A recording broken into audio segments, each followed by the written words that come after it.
Hello students, study Geeks ఛానల్కు మీ అందరికీ పునః స్వాగతం. ఈ వీడియోలో మనము మెరిట్ లిస్ట్ గురించి, సెలక్షన్ లిస్ట్ గురించి ఉన్న అభ్యర్థుల్లో ఉన్న కామన్గా ఉన్న అన్ని సందేహాలను నివృత్తి చేద్దాము. ముందుగా అసలు మెరిట్ లిస్ట్ అంటే ఏంటో చూద్దాం. మెరిట్ లిస్ట్ అంటే మనకి ఎగ్జామ్లో మనకి నార్మలైజేషన్ అయిపోయిన తర్వాత మనకు వచ్చిన ఫైనల్ మార్కులు, ఆ ఫైనల్ మార్కుల ఆధారంగా మనకి ఎంత ర్యాంక్ వస్తుంది మన ర్యాంక్ లిస్ట్ లో అనేది తెలియచేసే దాన్ని మనం మెరిట్ లిస్ట్ అంటామండి. కాబట్టి ఆ జిల్లా బేస్ గా ఏ జిల్లాకి ఆ జిల్లా సపరేట్ గా ఈ ర్యాంకుల లిస్ట్ అనేది వస్తుంది. స్టేట్ ర్యాంకులు రావు, ఓన్లీ జిల్లా ర్యాంకులు మాత్రమే వస్తాయి అన్నమాట. అందులో మీరు ఎంత స్కోర్ చేశారు, తర్వాత మీ ర్యాంక్ ఎంత వస్తుంది మొదలైన వివరాలు ఉంటాయి అన్నమాట. ఈ లిస్ట్ లో అందరు వ్యక్తులు ఉంటారండి. అంటే ఫర్ ఎగ్జాంపుల్ మనం ఒక అనంతపూర్ జిల్లా తీసుకున్నాం అనుకోండి. ఆ అనంతపూర్ లో ఎంతమంది అభ్యర్థులు ఎగ్జామ్ రాశారో వారందరిని ఒకటి నుంచి లాస్ట్ ర్యాంక్ వరకు దాదాపుగా ఒక 20,000 మంది రాస్తే 20,000 ర్యాంక్ వరకు అందరి పేర్లు అందులో కనిపిస్తాయి అన్నమాట. సో కాబట్టి ఇది చాలా పెద్దదిగా ఉంటుంది. ఇందులో మీ పేరు అందరి పేర్లు వస్తాయి అని చెప్తున్నాం కాబట్టి ఇక్కడ మీ పేరు మీకు కనిపించగానే ఫర్ ఎగ్జాంపుల్ పలానా సురేష్ కు 75వ ర్యాంక్ వచ్చింది అనుకోండి, ఇతనికి జాబ్ వచ్చినట్లు కాదు. ఎందుకంటే నేను టాప్ లోనే ఉన్నాను కదా, 20,000 మందితో కంపేర్ చేసుకుంటే అని అర్థం కాదనమాట. సో తర్వాత మనము రిజర్వేషన్స్ అప్లై చేయాలి దానికి. ఏ విధంగా పోస్టుల సంఖ్య ఎలా ఉంటుంది, రోస్టర్ ఏ విధంగా ఉంటుంది అనే దాన్ని మనం చూడాలి. ఆ ప్రాసెస్ కూడా మేము చెప్తాము. ఇప్పుడు మీకు ఈ డిఎస్సి మెరిట్ లిస్ట్ గురించి ఒక అవగాహన వచ్చింది అనుకుంటున్నాను. అంటే ఓవరాల్ గా ఒక మాటలో చెప్పాలంటే ఇది అందరి మార్కులను తెలియజేసే ఒక జాబితా అన్నమాట. ఆ జిల్లాలో రాసిన అందరి అభ్యర్థులకి యొక్క వివరాలు ఇందులో ఉంటాయి.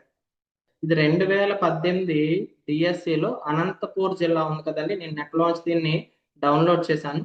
అనంతపూర్ జిల్లాలో ఎస్జిటి మెరిట్ లిస్ట్ ఏ విధంగా ఉంది అనే దాని గురించి, అందులో ఏ ఏ సమాచారం వస్తుందో మీకు చూపించడం కోసం ఈ దీన్ని డౌన్లోడ్ చేశాను. చూడండి, మీరు ఏ క్యాస్ట్ కి చెందిన వారు, మీకు ఎక్స్ట్రాగా ఏదైనా రిజర్వేషన్, పిహెచ్సి కానీ, ఎక్స్ సర్వీస్ కానీ, స్పోర్ట్స్ కానీ ఇలాంటి ఏదన్నా స్పెషల్ గా అవకాశాలు ఉన్నాయా లేవో, తర్వాత మీ మార్క్స్ ఎన్ని వచ్చినాయి, టెట్ ప్లస్ డిఎస్సిలో రెండిట్లో కలిపి మార్క్స్ ఎన్ని వచ్చినాయి, నార్మలైజేషన్ జరిగిన తర్వాత మార్క్స్ ని యాడ్ చేస్తారండి. జరగక ముందు మొన్న రీసెంట్ గా వచ్చిన రిజల్ట్ లో ఉన్న మార్కులు బట్టి కాదు, జరిగిన తర్వాత ఉన్న మార్క్స్ ని యాడ్ చేస్తారు, దానికి టెట్ మార్కుల్ని యాడ్ చేస్తారనమాట.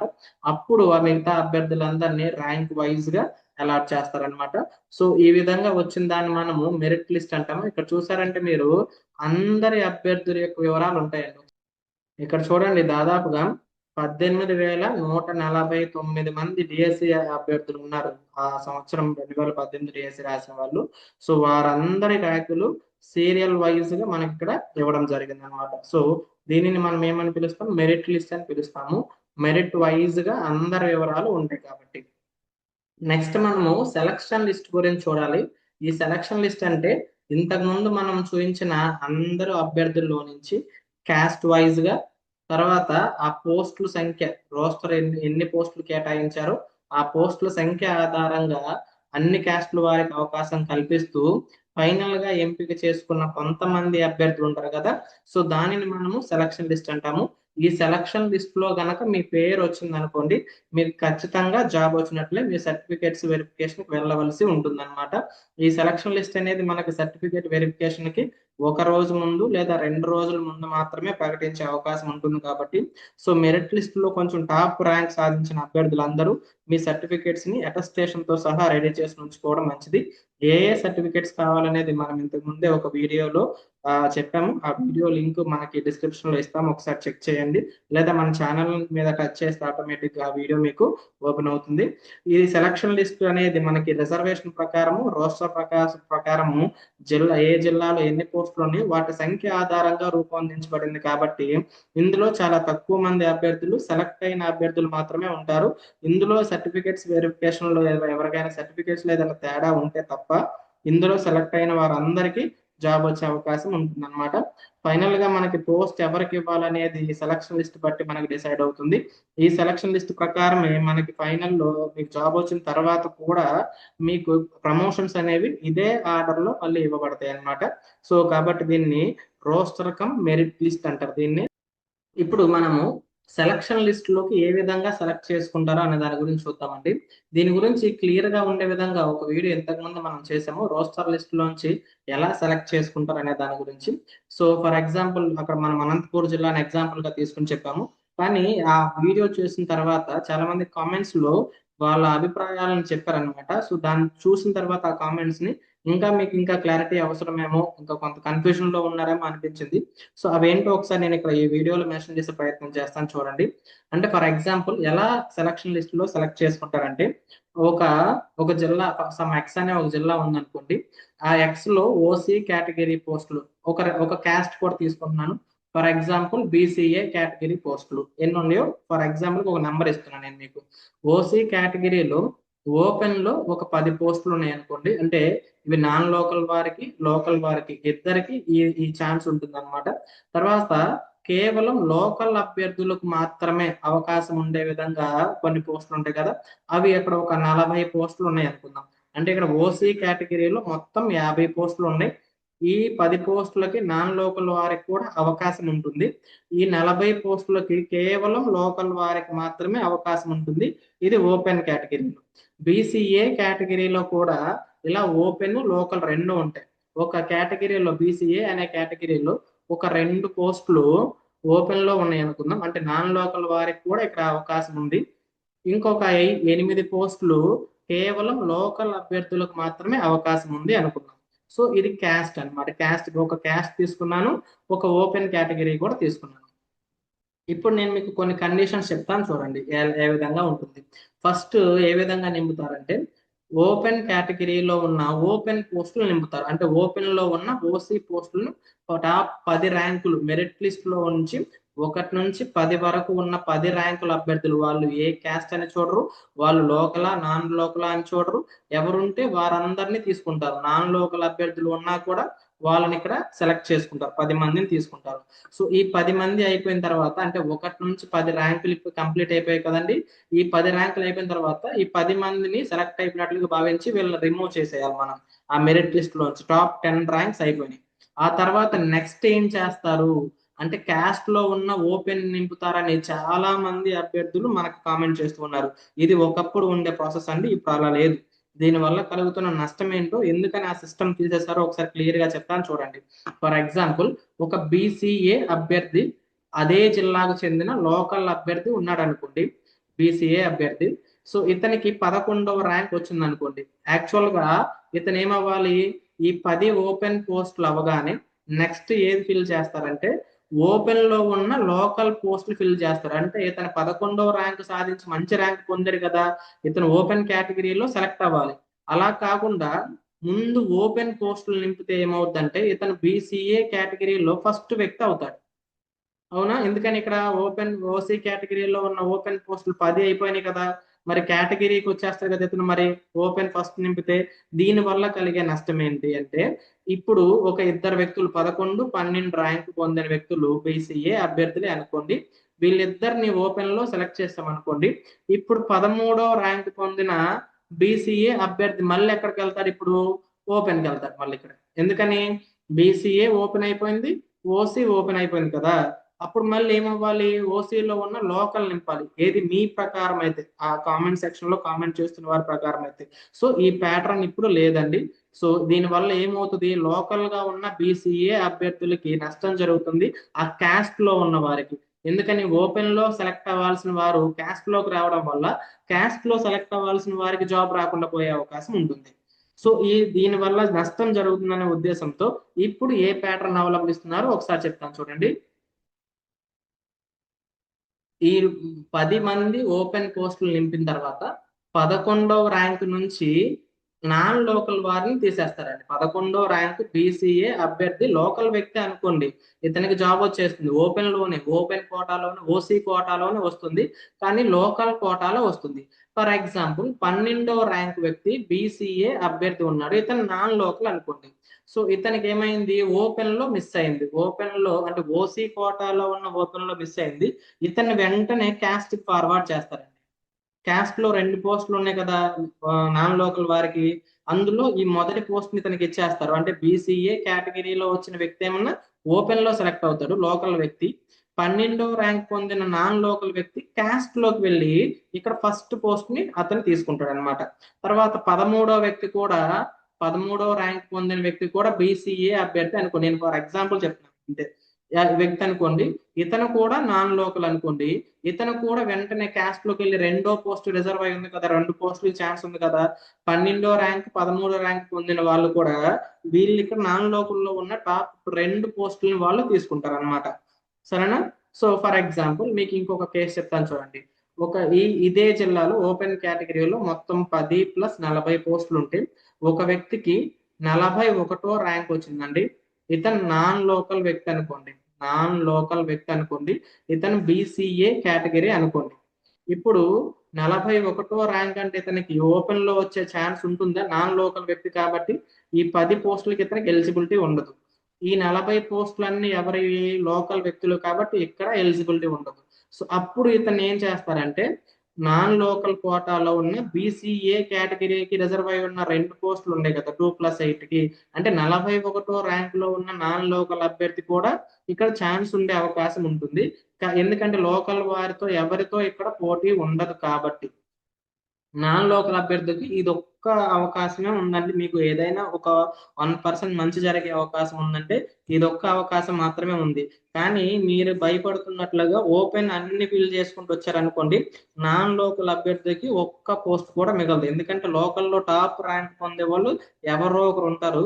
సో కాబట్టి మీరు అలాంటి భయాలు ఏం పెట్టుకోవద్దు. నాన్ లోకల్ ని ముందుగా ఫిల్ చేయరు, ముందు ఓపెన్ కోటాని ఫిల్ చేస్తారు. అలా ఫిల్ చేయడం వల్ల ఏమవుతుందంటే లోకల్ క్యాస్ట్ రిజర్వేషన్ లో టాప్ మార్కులు పొందే వాళ్ళందరూ ఓపెన్ లోనే ఉండిపోతారు. సో నాన్ లోకల్ లో మంచి మార్కులు పొంది కానీ ఓపెన్ కోటాలో జాబ్ కొట్టలేని వాళ్ళు ఉంటారు కదా, వాళ్ళందరూ క్యాస్ట్ లో టాప్ వస్తారు. మీకు ఏ కండిషన్ కొంచెం నష్టం కలిగిస్తుందంటే ఒకటే కేటగిరీకి చెందిన ఫర్ ఎగ్జాంపుల్ బీసీడీ అభ్యర్థులు చాలా మంది పోయి ఒకటే జిల్లాలో రాశారనుకోండి, క్యాస్ట్ వాళ్ళందరూ ఒకే జిల్లాలో రాస్తే అక్కడ అన్ని పోస్టులు ఉండవు కదా, నాన్ లోకల్ కి 3, 4 ఉన్నాయి అనుకోండి. అప్పుడు నాన్ లోకల్ మధ్య ఎక్కువ పోటీ ఏర్పడి అక్కడ జాబ్ రాకుండా ఉండే అవకాశం ఉంటుంది. ఇది ఒక్కటే నష్టం ఉంటుంది. కానీ మీరు ఇంతకు ముందు అందరు మిమ్మల్ని భయపెడుతున్నట్లుగా అలా రిజర్వేషన్ సిస్టమ్ అయితే లేదండి ఇప్పుడు.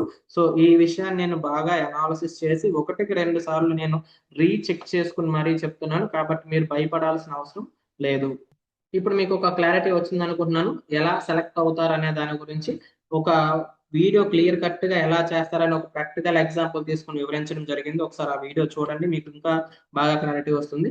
ఇప్పుడు మనము ఏం చేద్దామంటే ఒక రోస్టర్ సిస్టమ్ ని ఎలా డెవలప్ చేస్తారు సెలక్షన్ ప్రాసెస్ లో, అసలు ఏంటి ఆ రోస్టర్ సిస్టమ్ ఏంటి, దాని వల్ల కలిగే ప్రయోజనం ఏంటో ఇప్పుడు మనం చూద్దాం.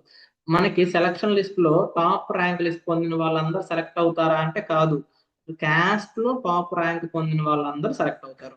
అంటే ఒక ఓసీ అభ్యర్థి 15వ ర్యాంక్ వచ్చింది సార్ నాకు కన్ఫామ్ గా జాబ్ వచ్చేస్తుంది అంటే రాకపోవచ్చు. ఎందుకంటే ఓపెన్ లో ఎన్ని పోస్టులు ఉంటే అన్ని పోస్టులే కదా మీరు ఎలిజిబుల్ అవుతారు.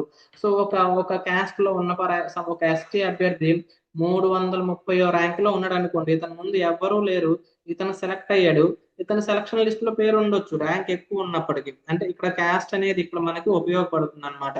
సరేనా? సో ఒకవేళ 330వ ర్యాంక్ సెలెక్ట్ అయ్యాడు, ఓసీ వ్యక్తి 15వ ర్యాంక్ సెలెక్ట్ అయ్యాడు కదండి. సో కానీ సెలక్షన్ లిస్ట్ లో ఇతని పేరు ఎక్కడో అడుగుకు వెళ్ళిపోవచ్చు, ఈ చివరిలో ఉన్న వ్యక్తి ముందుకు రావచ్చు. దాన్ని మనం రోస్టర్ అంటాం అనమాట. సో ఈ రోస్టర్ ఎందుకు వచ్చింది అనే దాని గురించి మనం చూసామనుకోండి, ప్రమోషన్స్ కోసం అండి. మీకు జాబ్ సెలెక్ట్ అయిపోయిన తర్వాత ఏ ఆర్డర్ లో ప్రమోషన్ ఇవ్వాలి అని తెలియడం కోసము మనము ఈ రోస్టర్ లిస్ట్ ని తయారు చేస్తారు అనమాట. అందుకే దీన్ని రోస్టర్ కమ్ మెరిట్ లిస్ట్ అంటారు. దీంట్లో ఎలా ఉంటుందంటే ఇక్కడ ఓసీ ఉమెన్ అంటే ఓసీ క్యాస్ట్ కి చెందిన వ్యక్తి అని కాదు, ఓపెన్ కోటాలో సెలెక్ట్ అయిన వాళ్ళు ఉంటారు కదా, ఓపెన్ కోటాలో ఎవరు సెలెక్ట్ అవుతారు, ఓసీలు సెలెక్ట్ అవుతారు, బీసీలు సెలెక్ట్ అవుతారు, ఎస్సీ సెలెక్ట్ అవుతారు, ఎస్టీ సెలెక్ట్ అవుతారు. ఈ క్యాస్ట్ అన్నిటిలో ఎవరినైనా తీసుకోవచ్చు అనమాట. అంటే ఆ అడ్జస్ట్మెంట్స్ ఉంటాయి అనమాట ఇప్పుడు ఓసీ అంటే. సరేనా? అంతేగాని ఓపెన్ క్యాస్ట్ అనుకోవద్దు, ఓసీలు మాత్రం అనుకోవద్దు, కేవలం ఓసీలు ఫస్ట్ తీసుకోవడం అనుకోవద్దు. సో ఫస్ట్ ఓసీకి రిజర్వ్ అయి ఉంటుంది అనమాట. నెక్స్ట్ ఏం రావాలి, ఎస్సీ ఉమెన్ రావాలి. అంటే ఎస్సీ కేటగిరీకి చెందిన ఒక వ్యక్తి 143వ ర్యాంక్ పొందాడు అనుకోండి, ఇతను రెండో రోస్టర్ కమ్ మెరిట్ లో 2వ ర్యాంకులకు వచ్చేస్తాడు, 2వ ప్లేస్కి వస్తాడు. అంటే ప్రమోషన్ ఇతనికి తొందరగా వచ్చే ఛాన్స్ ఉంటుంది ఎక్కడ చివరిలో ఉన్నప్పటికీ. ఆ తర్వాత మూడో ప్లేస్ లో ఎవరు ఉంటారు? ఓపెన్ కేటగిరీలో సెలెక్ట్ అయిన ఎవరైనా ఇంకొక వ్యక్తి ఉంటారు. ఇది జనరల్ అన్నమాట. W1 అంటే కేవలం ఉమెన్ ని, ఓసీ కేటగిరీలో సెలెక్ట్ అయిన ఉమెన్ తీసుకోవాలి. ఓసీ జనరల్ ఉందనుకోండి, ఇక్కడ విమెన్ అయినా రావచ్చు, మెన్ అయినా రావచ్చు, ఎవరైనా రావచ్చు అనమాట. మెయిల్ ఫీమేల్ ఎవరైనా వచ్చే అవకాశం ఉంటుంది. సో ఎక్కువగా ఫీమేల్ కి ముందు ప్రిఫరెన్స్ ఇస్తారండి. మేల్ కి ఎప్పుడో చివరి ఎగ్జాంపుల్ చివరిలో తీసుకునే అవకాశం ఉంటుంది. ఎందుకంటే మాకు 2014లో మా సెలక్షన్ లిస్ట్ నేను పెట్టుకున్నాను. అందులో నేను గుంటూరు జిల్లా అభ్యర్థిని. నాకు జిల్లాలో 3వ ర్యాంక్ వచ్చిందండి. ఒకసారి నేను మీకు ఆ రోస్టర్ చూపించే ప్రయత్నం చేస్తాను. మా రోస్టర్ ఎలా ఉందో ఒకసారి అక్కడ నా నెంబర్ ఎలా ఉందో మీరు చూసారంటే అప్పుడు మీకు క్లారిటీ, ఇంకా బాగా క్లారిటీ వచ్చే అవకాశం ఉంటుంది. నాకు నా రోస్టర్ లో నా ర్యాంక్ ఎంత ఉందండి? 58వ ర్యాంక్ ఉంది. కానీ ఎగ్జామ్ లో, డిఎస్సి ఎగ్జామ్ లో నా ర్యాంక్ 3 అండి. నా ర్యాంక్ 3 నా పేరుతో సహా ఉందన్నమాట. తర్వాత నేను ఓసీ కేటగిరీకి చెందిన వ్యక్తిని. సో అందువల్ల నేను ఓసీలో మేల్ కేటగిరీకి చెందిన వ్యక్తిని కాబట్టి నా రోస్టర్ ప్రకారము ఇందాక నేను చూపించాను కదా, ఎవరెవరు ఫస్ట్ ఉండాలి, ఒకటో ప్లేస్ లో ఎవరు ఉండాలి, రెండులో ఎవరు ఉండాలి, అలా అడ్జస్ట్ చేసుకుంటూ వస్తే నా ర్యాంక్ 3 అయినప్పటికీ కానీ రోస్టర్ లో నా నెంబర్ ఎంత ఉంది? 58 ఉంది. ఇంకా కొన్ని నెంబర్లు మీకు చూపిస్తాను చూడండి. ఈ టాప్ లో ఉన్న వ్యక్తులు చూడండి. టాప్ లో ఉన్న వ్యక్తులు ఎవరైతే, ఇక్కడ ఒక వ్యక్తి చూడండి 143వ 134వ ర్యాంక్ సాధించాడు. ఇతని పేరు ఎందుకు చెప్తున్నా, ఇతను మా ఫ్రెండే కాబట్టి ఫీల్ అవ్వదు కాబట్టి నేను చెప్తున్నాను. 134వ ర్యాంక్ సాధించాడు. కానీ రోస్టర్ లో అతని పేరు ఎక్కడ ఉందండి? 16వ పేరు ఉందన్నమాట. అంటే ఏమవుతుంది, ఎందుకని ఇక్కడ క్యాస్ట్ చెందిన వ్యక్తి కదా, బీసీఈ కేటగిరీకి చెందిన వ్యక్తి. సో అతను ముందుకు వచ్చేసాడు అనమాట. సో ఇలా క్యాస్ట్ వైజ్ గా అడ్జస్ట్ చేసుకుంటూ వస్తారనమాట. సో ఈ లిస్ట్ ని ఒకసారి నేను మీకు పంపిస్తాను. ఒకసారి కావాలని తర్వాత చెక్ చేసుకోండి. ఈ నెక్స్ట్ డిఎస్సికి ఏమవుతుందో ఒకసారి నేను మీకు చూపిస్తాను చూడండి. ఏమవుతుందంటే ఇప్పుడు ఈ రోస్టర్ లో ఒక జిల్లాలో ఉన్న అందరు సెలెక్ట్ అయిన అభ్యర్థులందరిని ఇలా అరేంజ్ చేసుకుంటూ వెళ్తారు. ఇక్కడ చివరి నెంబర్ చూడండి. ఈ చివరి నెంబర్ రోస్టర్ లో ఏ నెంబర్ తో ఎండ్ అయింది? 66 నెంబర్ తో ఎండ్ అయింది.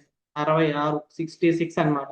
అంటే 2018 డిఎస్సిలో గుంటూరు జిల్లా యొక్క రోస్టరు ఎక్కడ స్టార్ట్ అవుతుంది? 67 దగ్గర నుంచి స్టార్ట్ అవుతుంది. అంటే ఏంటి సార్? ఒకసారి చూపిస్తాను చూడండి. ఇదిగో 2014 డిఎస్సిలో ఉన్న రోస్టరు 66 నెంబర్తో ఎస్సీ ఉమెన్ తో చివరి మార్క్ తో ఎండ్ అయిపోయింది. ఇప్పుడు 67 దగ్గర నుంచి ఈ రోస్టర్ అనేది స్టార్ట్ అవుతుంది. అంటే ఫస్ట్ ఓసీ జనరల్ 2018 డిఎస్సిలో ఓసీ జనరల్ లో ఫస్ట్ ప్లేస్ లో ఉన్న ఒక వ్యక్తిని, అతను ఏ క్యాస్ట్ కి సంబంధించి అయినా కావచ్చు, అతనికి ఫస్ట్ అవకాశం ఉంటుంది అనమాట. తర్వాత బీసీడీ అభ్యర్థికి ఛాన్స్ ఉంటుంది. క్యాస్ట్ లో, ఓపెన్ లో ఉన్న బీసీడీ అభ్యర్థి కాదు, క్యాస్ట్ లో ఉన్న బీసీడీ అభ్యర్థికి ఛాన్స్ ఉంటుంది అనమాట. బీసీఈ అభ్యర్థి, ఇతను క్యాస్ట్ లో నుంచి వచ్చిన బీసీఈ. ఓపెన్ లో, ఓసీలో కూడా కొంతమంది బీసీఈ అభ్యర్థులు ఉంటారు. సో వాళ్ళకి కాదు, క్యాస్ట్ లో ఉన్న బీసీఈ అభ్యర్థికి ముందుకు వచ్చేస్తాడు వాళ్ళకంటే కూడా. అంటే ఓపెన్ లో అదేంటి సార్, నేను బీసీఈ కేటగిరీయే కదా, నేను ఓపెన్ లో ఓసీలో సెలెక్ట్ అయ్యాను కదా అంటే ఓసీలో సెలెక్ట్ అయ్యారా లేదా అని కాదండి. ఇక్కడ ఏ రోస్టర్ ప్రకారం అయితే ఉంటుందో ఆ రోస్టర్ ప్రకారమే మీకు ముందు వెనకలు మారుతూ ఉంటే ఇక్కడ ర్యాంక్ అనేది మనకి ఇంపార్టెంట్ కాదు. కొంత తక్కువ ర్యాంక్ వచ్చిన వాళ్ళు చివరిలో ఉండొచ్చు, చాలా ఎక్కువ ర్యాంక్ వచ్చిన వాళ్ళు టాప్ లోకి వచ్చేసేయచ్చు. అది ఎలా అనేది ఈ రోస్టర్ సిస్టమ్ ఇలాగే ఉంటుంది. ఇది అందరు సెలెక్ట్ అయిపోయిన తర్వాత జరిగే మార్పులు కాబట్టి మీరు భయపడాల్సిన పని ఏం లేదు.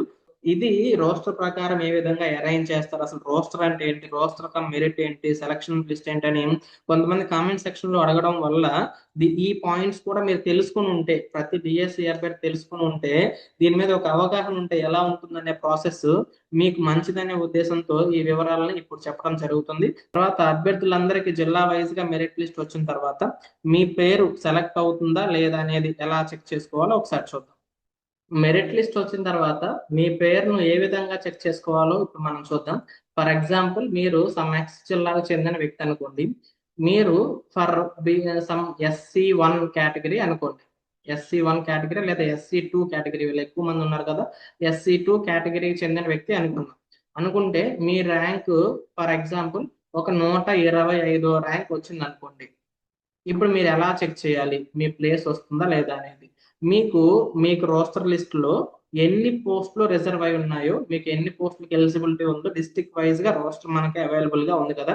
ఫర్ ఎగ్జాంపుల్ మీకు ఓపెన్ కేటగిరీలో ఒక 40 పోస్టులు మీ జిల్లాలో, అంటే local plus open non local ఇద్దరికి కలిపి అలాగే క్యాస్ట్ లో SC2 కేటగిరీలో ఒక 5 పోస్టులు రిజర్వ్ అయి ఉన్నాయి అనుకోండి మీ రోస్టర్ లో.